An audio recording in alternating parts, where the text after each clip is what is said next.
subscribe to my channel. And also press this bell icon, so you never miss any new uploads.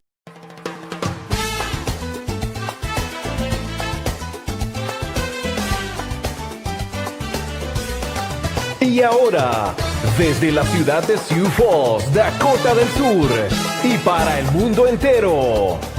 And now, from the city of Sioux Falls, and to the whole world, el primer programa bilingüe de la televisión en el Medio Oeste. The only bilingual show in the Midwest.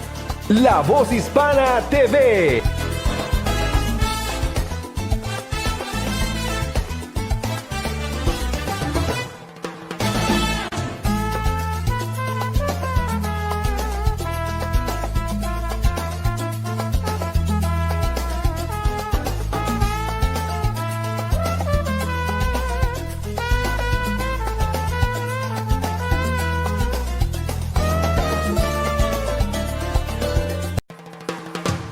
Bienvenidos a La Voz Hispana TV. Este es su amigo y su hermano, el pastor capellán internacional Juan Bonilla, que le da la bienvenida a todo nuestro público en los Estados Unidos, a toda nuestra gente en Puerto Rico y Ecuador y todos los sitios que están viendo La Voz Hispana TV.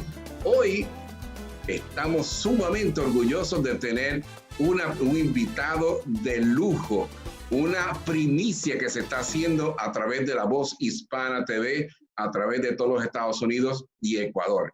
Recuerden a todos los ecuatorianos, hoy van a tener la oportunidad de conocer a una persona, a un líder del Ecuador, el cual está haciendo historia en este momento.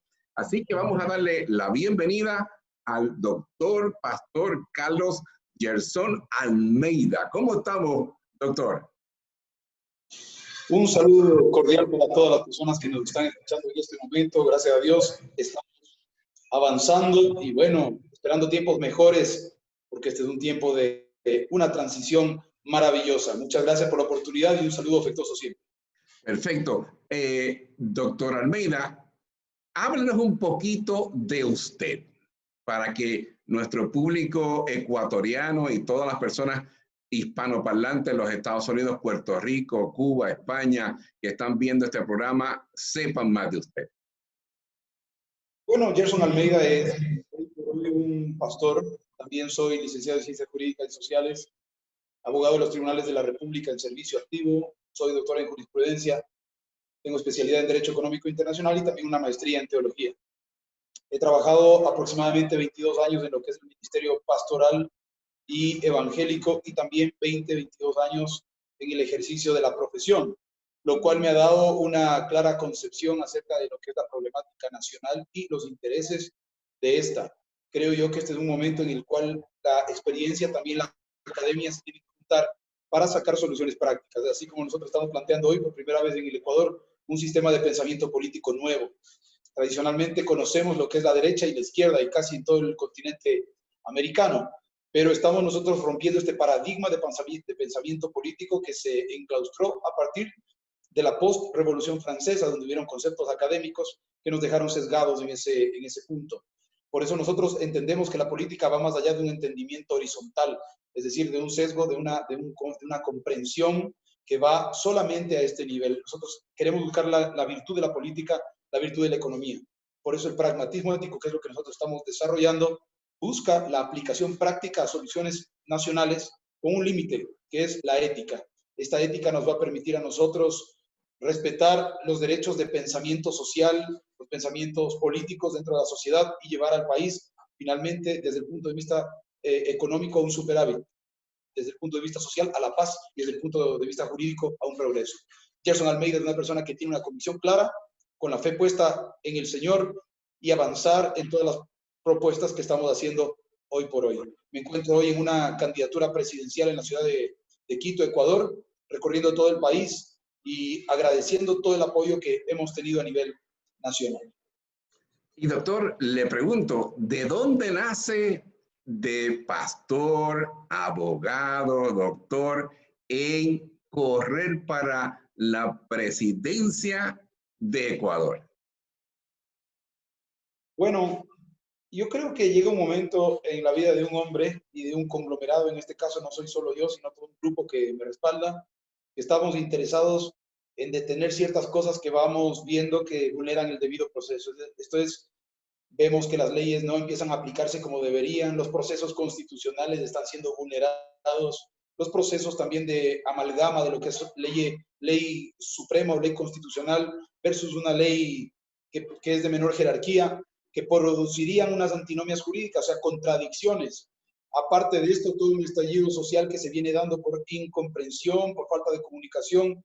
En nuestro país específicamente hemos visto 10 años de polarización, también de confrontación. Creo que es un tiempo no solamente de reconciliación, sino de planteamiento.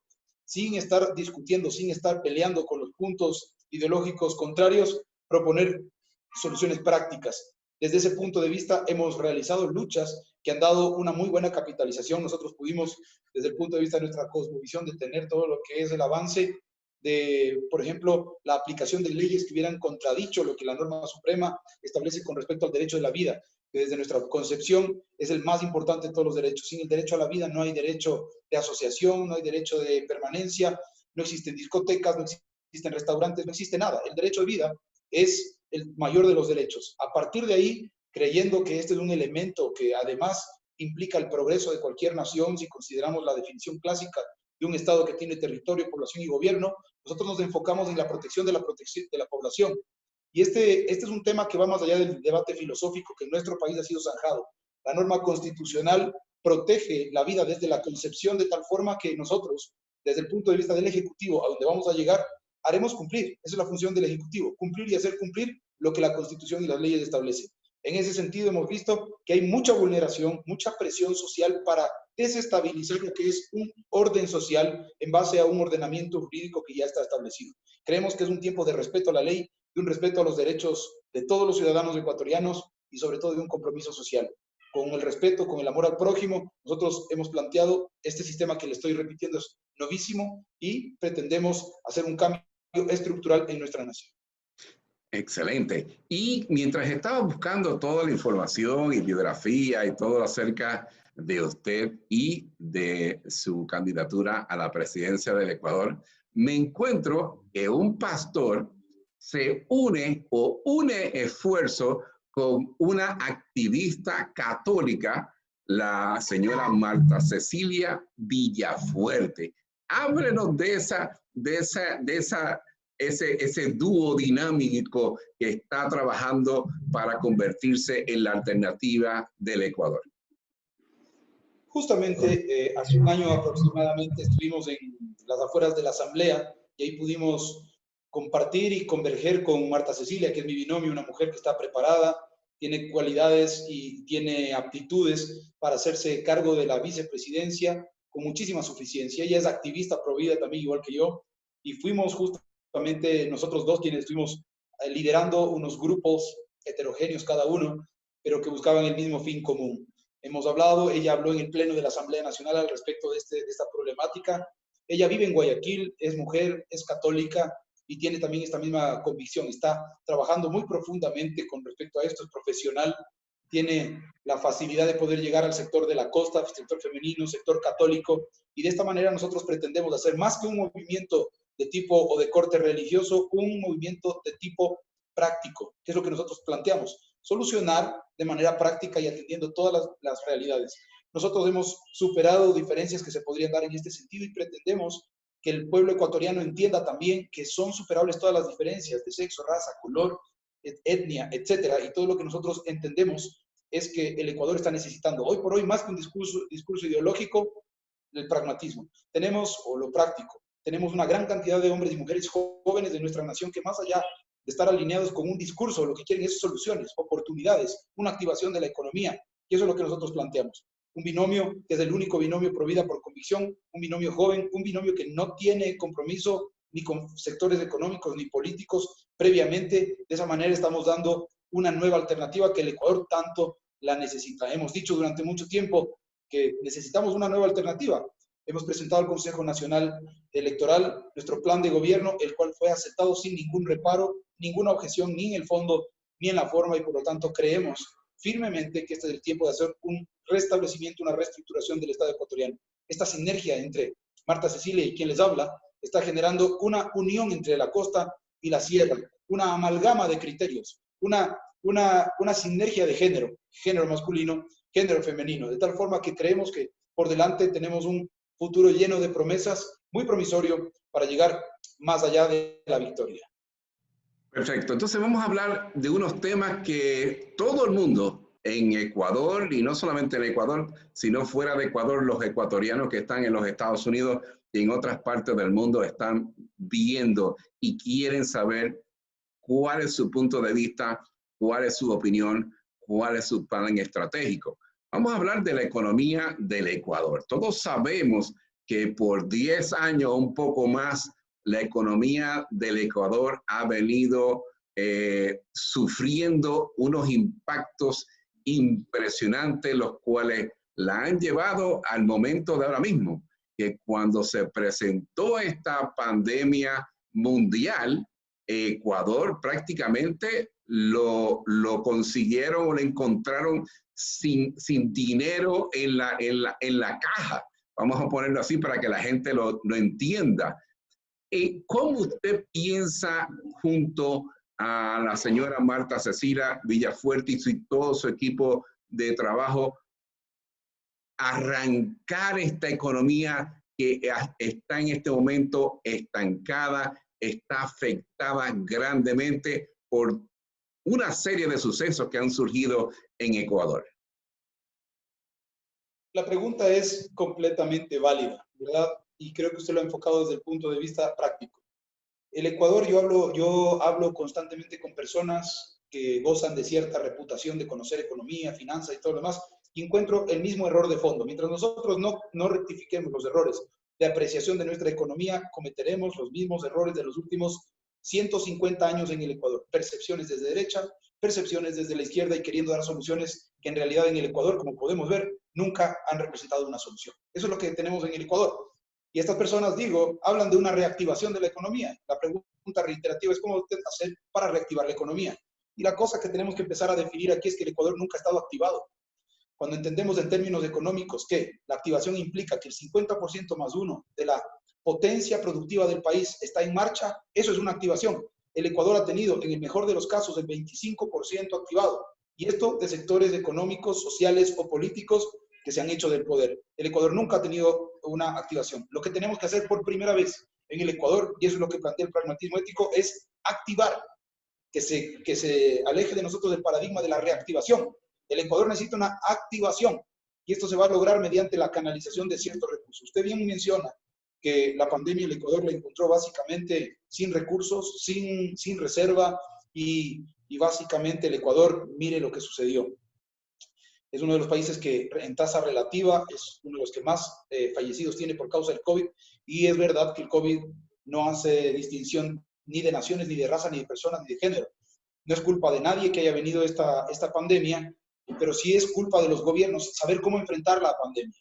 Y si bien es cierto, la mayoría de los gobiernos no tenían un plan de contingencia para esto, aquí es donde se ha revelado la falta de respuesta, por lo menos racional, y para solucionar estas contingencias en un tiempo prudente. Ahí es en donde entra el pragmatismo. El pragmatismo ve el problema y lo soluciona inmediatamente. Note usted qué bien le hubiera sentado al país tener soluciones prácticas y no soluciones ideológicas desde el punto de vista económico.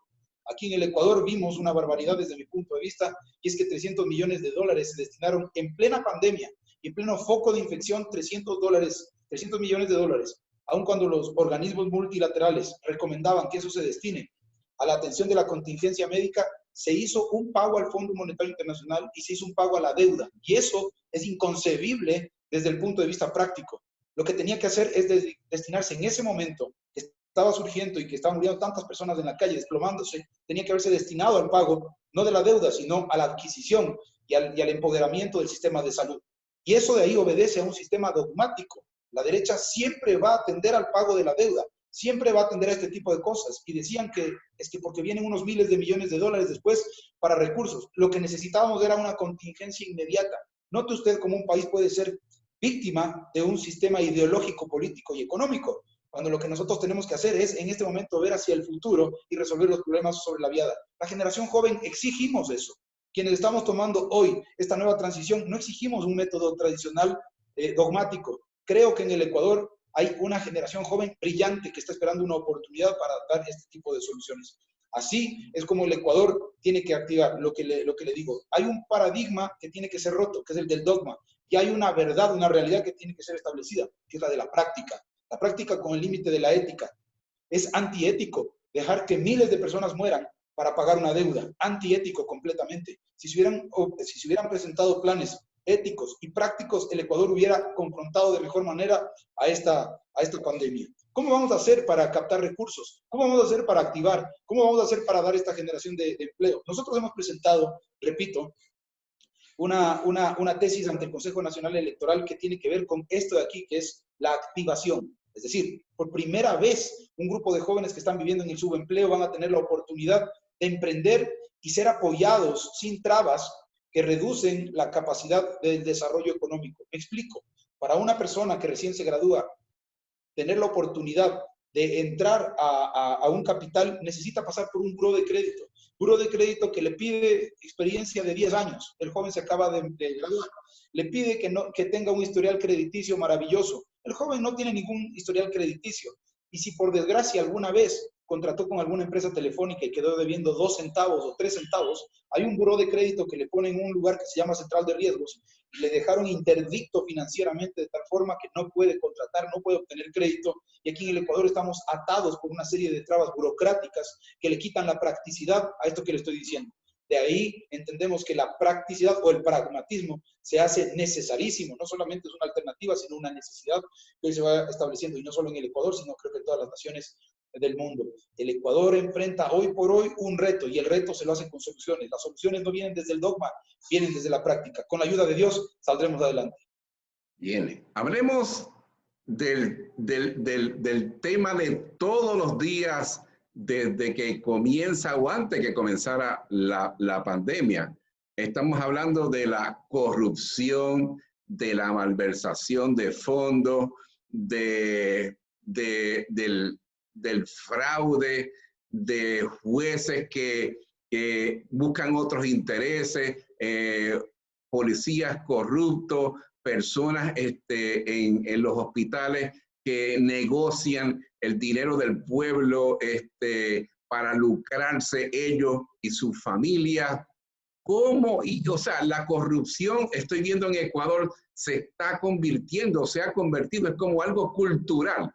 O sea, ya la parte de la juventud dice, o ve, si yo quiero hacer dinero, me meto en la política o me meto en el gobierno, porque es la única forma de yo poder conseguir miles de dólares y convertirme en rico. Y ejemplo de eso tenemos de 2 jóvenes que se habla en Ecuador, que vienen también de padres que son pastores, los cuales han hecho noticia de primera plana. O sea, que la juventud lo que está viendo es el mal ejemplo que están haciendo ciertos políticos, ciertas personas que están en el poder, como nuestro doctor Almeida y su equipo de trabajo y sus ministerios van a hacer para trabajar y erradicar esa corrupción que está desde los niveles más bajos hasta los niveles más altos.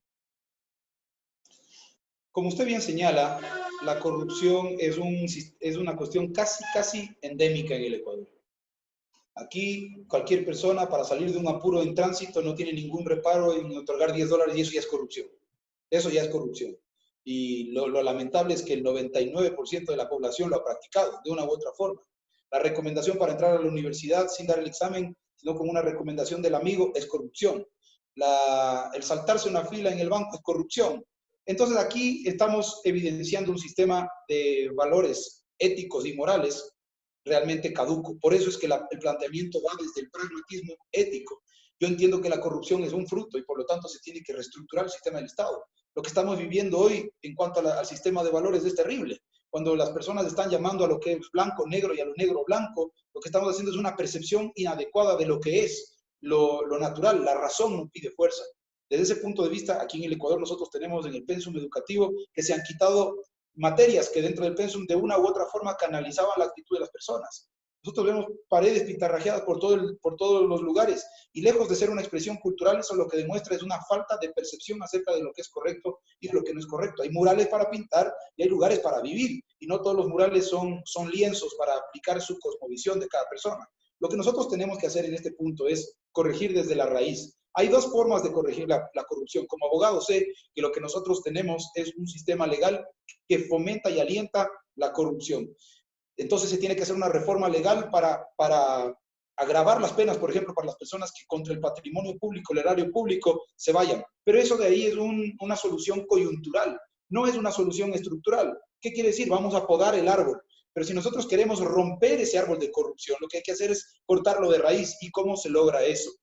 Yo siempre he puesto este ejemplo. Si nosotros tenemos un muchacho que nunca se le hizo un seguimiento de su vocación, es decir, el muchacho de 3 años que entra a la educación preprimaria, y no se le hace un seguimiento con un cuarto lúdico, en donde vamos a ver si el muchacho tiene afinidad por números, por letras o por cualquier otra afición, no vamos a saber que cuando llegue a tercero de básica, vamos a entender que el muchacho se va a sentir mal aprendiendo cosas que no son necesarias para su desarrollo integral, porque él tiene una vocación. El pragmatismo ético va desde la vocación hacia la perfección. ¿Y esto qué significa? Que vamos a hacer un seguimiento para que cuando el muchacho le toque seguir su especialidad, este muchacho no tenga que elegir porque su padre era ingeniero o porque su padre era arquitecto, sino que va a tener que elegir porque su vocación determina que va a ser un hombre brillante. Cuando se gradúe en el colegio ya no va a tener que estar haciendo la pregunta que el 75%, según un estudio de la Flaxo, de los jóvenes ha experimentado. ¿Y ahora qué voy a hacer? Me acabo de graduar del colegio y no sé a qué carrera voy a entrar, aunque ya tienen definida una especialización. Y cuando entran a la universidad, por haber seguido mal la vocación, les va mal y como decimos los quiteños, con las justas se gradúan. O sea, llegando con las últimas llegan a graduarse. Cuando se incorporan al sistema profesional, al no ser buenos y no poder emprender un negocio en el que van a dar una rentabilidad muy grande, lo que encontramos es gente corrupta que va a entrar en el poder político o en el poder de una empresa para empezar a mermar de una manera ilegítima los recursos, sea del Estado o de la empresa privada. Y eso es un fruto, note usted que es endémico. ¿Cómo se lo corrige? Vuelvo a decir, desde el punto de vista legal, agravando la pena, pero desde el punto de vista de la educación, y ahí tiene que entrar una política de Estado para dar hombres y mujeres que sean productivos, que sean proactivos, que sean excelentes. Si hacemos el seguimiento vocacional del muchacho desde la fase preprimaria, siguiendo por la primaria, secundaria y universidad, cuando tengamos ese muchacho, cuando tengamos esa persona en la universidad, vamos a generar personas que investiguen, que generen y no que estén copiando ideas. Porque ahora para ser un excelente publicista hay que copiar la idea de no sé cuánto. Y para ser un excelente abogado me tengo que ir a Google a ver cuál era la respuesta. Y eso genera mediocridad, y la mediocridad es una forma de corrupción. Lo que se tiene que hacer es una reforma estructural acerca del pensamiento, y por eso el pragmatismo ético es novísimo y habla de la innovación constante, para que cuando estas personas lleguen a la mitad del año universitario, tenemos investigadores, y cuando se gradúen, son personas que están aportando. De lo buenos que son, los contratan, y no van a tener nunca esta distorsión, que es la corrupción. La corrupción siempre será mala. Al Ecuador le cuesta 17.000 millones de dólares anuales la corrupción. Y nosotros con eso podríamos construir carreteras, hospitales, escuelas de salud, universidades, centros de investigación, de desarrollo. Eso le cuesta la corrupción al Ecuador. Si nosotros empezamos a hacer una política de Estado que el Ecuador no tiene, note usted, el Ecuador en 200 años de vida republicana no tiene una sola política de Estado. Tiene un montón de políticas públicas, pero ni una sola política de Estado en educación, en seguridad nacional, no tiene en salud, no tiene políticas de Estado. De tal forma que el esquema que usted nos acaba de dar es un país sin Dios y sin ley. Nosotros queremos establecer a Dios en primer lugar, por eso soy pastor, y ley, por eso soy abogado. Fantástico. Y hablando de salud, el ministro de Salud del Ecuador afirma y acepta que durante la pandemia ninguno de los hospitales en el Ecuador funcionó correctamente como se debe ser. Y también se dieron cuenta que faltan equipos necesarios, los cuales se necesitaban en este momento para salvar más vidas y no los tenían. y además de eso también tenían medicamentos que por no logísticamente saberlos utilizar o darlos a las personas que necesitaban, estaban caducados necesitando ese medicamento personas durante todos los meses, durante todos los días que se le podían dar esos medicamentos, y por cuestión de que no hay ningún sistema aparentemente de logística de inventario, se caducaban y se perdían, perdiéndose millones de dólares. ¿Cómo el doctor Almeida con su equipo de trabajo va a arreglar o perfeccionar el sistema de salud? Una vez más, somos víctimas o fuimos víctimas de la falta de practicidad. Y no solamente que le costaron miles y millones de dólares al Ecuador, lo más importante, costó vidas. Eso es lo más importante y lo que tiene que asegurar el Estado ecuatoriano, la vida. De donde se desprende que el sistema de salud tiene que ser práctico para responder a una necesidad puntual que es el mantenimiento de la vida. Porque no solamente la defendemos desde la concepción, sino durante su desarrollo, en donde el Ecuador tenía que haber implementado políticas públicas inmediatamente. Con un sistema de practicidad no hubiéramos tenido los bloqueos que para poder hacer un desembolso o un despacho de mercadería que tiene que ver con la salud, se tiene que conseguir 17 firmas al interior de un Instituto Ecuatoriano de Seguridad Social. Eso de ahí, aparte de ser antipráctico, representó que en la práctica muchas vidas se perdieran, se caducaran los elementos y finalmente teniendo ahí aglutinado el medicamento se perdieran las vidas. Tenemos que entrar nuevamente, como le digo, ese es el sistema que estamos estableciendo. También en el ámbito de la salud. Un sistema burocrático muy alto genera y fomenta la corrupción. Un sistema burocrático ágil, aparte de ser práctico, elimina de suyo la corrupción que se está dando. Con la practicidad, con la ética que caracteriza este movimiento, nosotros estamos planteando una reforma que haga que el país responda a las necesidades de sus ciudadanos. Esa es la manera, con práctica y con ética. Perfecto. Y doctor, ¿deberían más cristianos porque muchas veces, desde muchos años, al cristiano, al evangélico, le han puesto en su cabeza de que la política es del diablo? Muchos dicen así prácticamente. ¿Usted cree que más cristianos de corazón, practicantes, por hechos, deberían pensar en postularse a posiciones en la política? La política corrupta es del diablo. La política sana es de Dios. Dios, cuando nos enseña a orar, no nos dice que venga a la iglesia, dice venga tu reino. Y reino no es un término eclesiástico, término político. Reino tiene rey, tiene administración, tiene territorio, tiene población, tiene gobierno, tiene leyes, tiene ordenanzas, tiene personas que obedecen y tiene personas que se rebelan. El reino es otra concepción. La palabra de Dios nos dice a nosotros en Apocalipsis que con la sangre del Señor Jesucristo nos redimió y nos hizo reyes y sacerdotes. Dentro de la historia contemporánea nosotros hemos tenido hombres influyentes que han sido cristianos evangélicos, como Martin Luther King, quien ha recibido un reconocimiento universal acerca de sus postulados. Yo creo que las sociedades, por ese dogma que usted acaba de mencionar, están como están por la falta de hombres y mujeres que estén convencidos acerca de esto.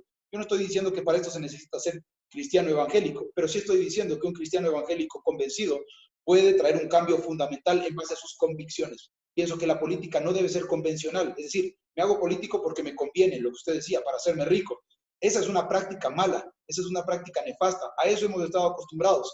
Pero un hombre convencido de lo que necesita su país, lo que va a hacer es solucionar los problemas. Necesitamos hombres convencidos. Y desde el punto de vista interno, yo creo que hay algunos cristianos y también católicos y personas que están convencidas que con el amor al país, con una sana concepción de lo que el país necesita y con un ejercicio sano de la política pública y de la administración de la cosa pública, se pueden hacer muchas cosas. Esta tierra está clamando por una manifestación de alguien. Esos son los hijos de Dios, entre otros.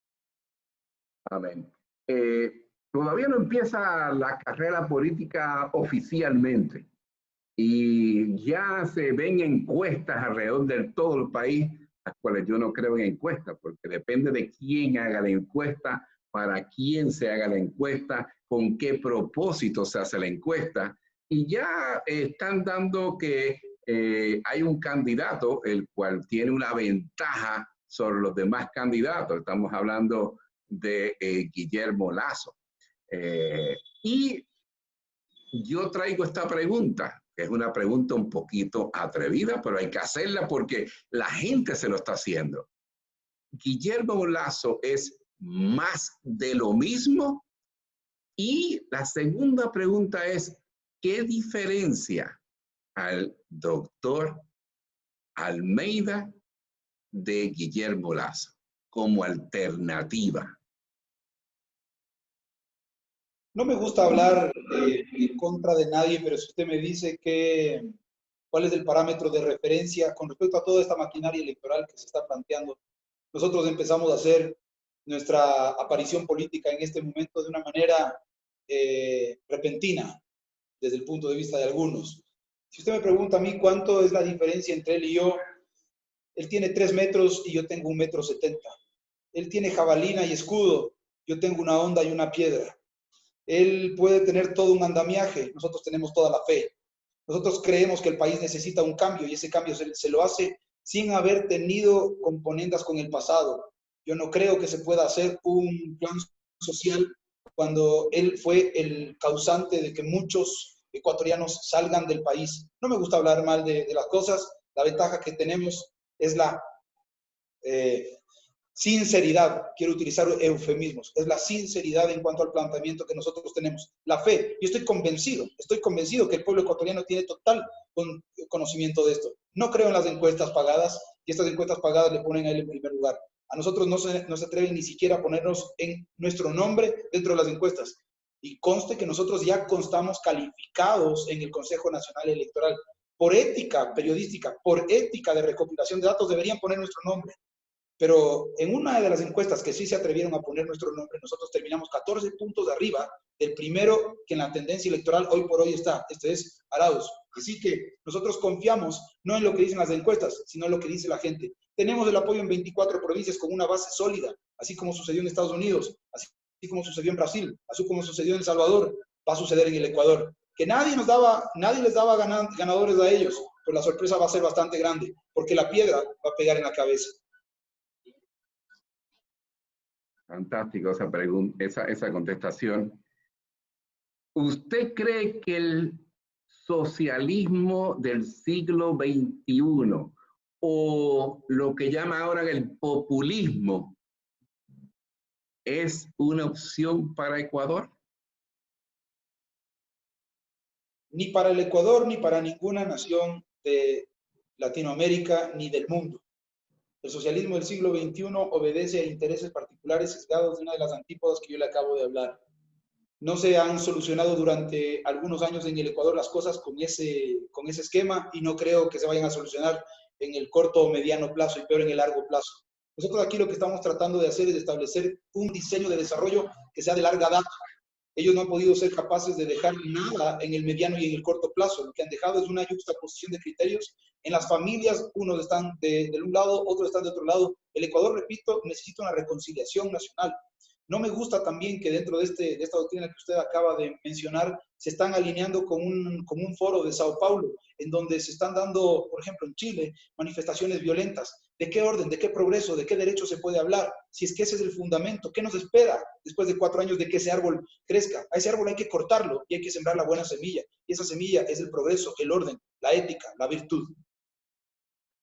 Perfecto, doctor. Bueno, ya se nos está acabando el tiempo y me gustaría darle una oportunidad a usted a que enviara un corto mensaje, un saludo a las miles de personas que van a estar viendo este programa a través de La Voz Hispana TV, no solamente aquí en el Ecuador, sino también a través de todos los Estados Unidos y otros países alrededor del mundo que ven La Voz Hispana TV.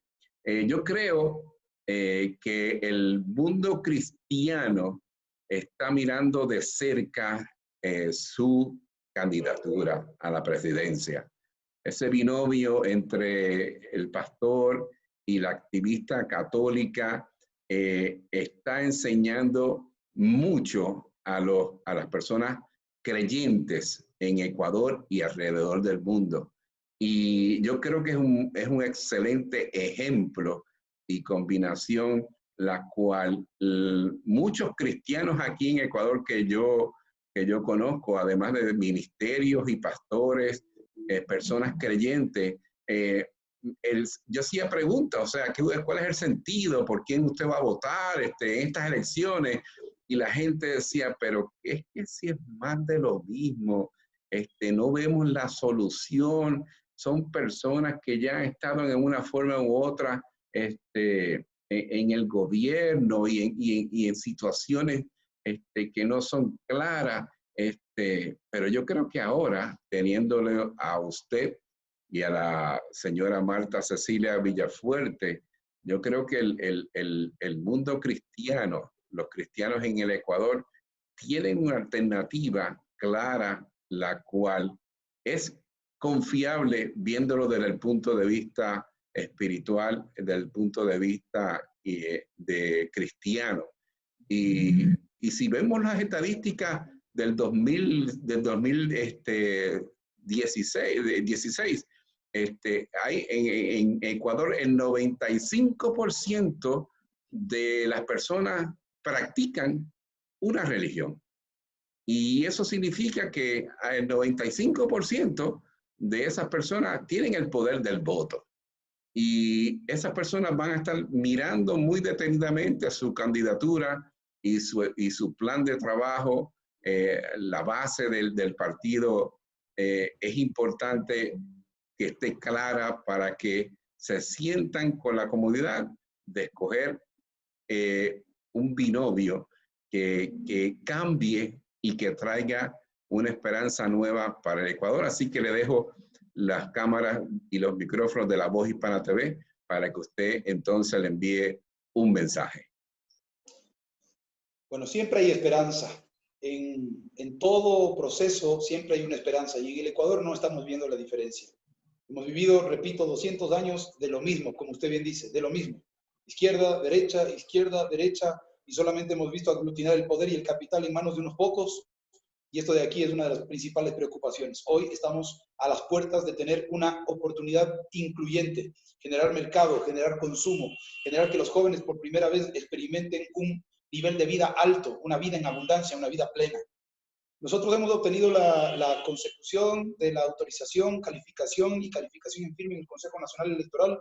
Hasta el momento hemos pasado desapercibidos, pero este es el momento en el cual vamos a empezar a levantarnos y usted va a ver la proyección y la profundidad que Dios mediante vamos a tener. Surgimos y surgimos con fuerza, porque creo que esa es una voluntad popular, esa es una voluntad que se está dando a lo largo de toda Latinoamérica. No vinimos a hacer un experimento electoral, vinimos a ganar, vinimos a triunfar, venimos a hacer lo que se nos ha dicho que tenemos que hacer. Tenemos una formación, tenemos una convicción sobre todo, y creo que esto del pragmatismo ético va a ser compartido. Ya me han llamado de otras naciones para que lo explique. Este es el tiempo de utilizar la ética y la práctica, de desterrar prácticas corruptas, misticismo político que ha estado sumiendo en la pobreza a nuestros países y en el subdesarrollo, y meterles en un plan de desarrollo completo, en un diseño de desarrollo completo que nos permita llegar a los objetivos nacionales. Yo saludo a todos mis hermanos hispanoamericanos que nos están viendo a través de este medio y decirles que los hombres siempre nos establecemos metas. Para un sistema que acaba de dejarnos un legado que no es tan bueno en el Ecuador, dijeron que su meta era la victoria y querían llegar hasta la victoria siempre. Nosotros decimos que vamos más allá. En Cristo Jesús somos más que vencedores y por lo tanto vamos más allá de la victoria. Un abrazo fuerte y con el cariño de siempre. Que Dios nos bendiga y que Dios bendiga al Ecuador. Quiero darle las gracias al doctor Carlos Gerson Almeida y también mandarle saludo a la señora Marta Cecilia Villafuerte. Este es el binomio que está haciendo la diferencia que algunos estaban buscando. Y yo, como siempre, exhorto, es importante que usted vote inteligentemente, no por fanatismo, no porque mi papá era de un partido y mi abuelo era de partido y yo tengo que votar por el mismo. Hoy en día, el votante tiene que ser una persona inteligente, que se siente como nos sentamos el día de hoy nosotros con el doctor Almeida y hágale preguntas. O sea, ¿qué usted va a hacer? ¿Cómo lo va a hacer?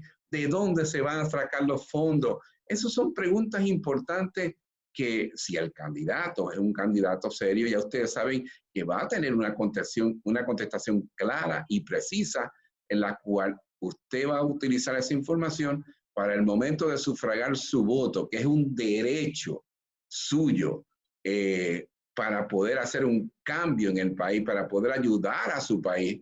Es importante que usted conozca a los candidatos, que se siente con ellos, que busquen información de ellos. ¿Cuál es la trayectoria?